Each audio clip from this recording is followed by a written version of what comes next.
কিন্তু গ্রীষ্মের তাপপ্রবাহে ক্লান্ত শ্রান্ত ঘর্মাক্ত ব্যক্তি যখন রৌদ্র করতাপে পথচারী হয়ে চলছে, তখনও তো বাতাস আছে। তিনি বৃক্ষের শীতল ছায়াতে বসেন কেন?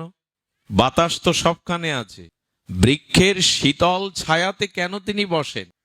বসেন এই জন্য, বাতাস সবখানে আছে বটে, কিন্তু বৃক্ষের সুশীতল ছায়ায় বসলে ওই বাতাসটা আরো শীতল মায়ের আঁচলের মতো মধুর হয়ে ক্লান্তি জড়িয়ে দেয়।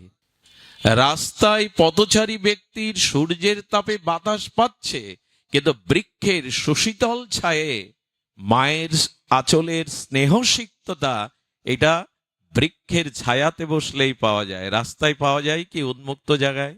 তেমনি ভগবান সবখানেই আছেন, কিন্তু যেখানে তার আরাধনা উপাসনা হয় নিত্য, সেই মন্দিরে ভগবানের স্নিগ্ধ একটা পরশ আছে, অনুভূতি আছে, এই জন্য মন্দির।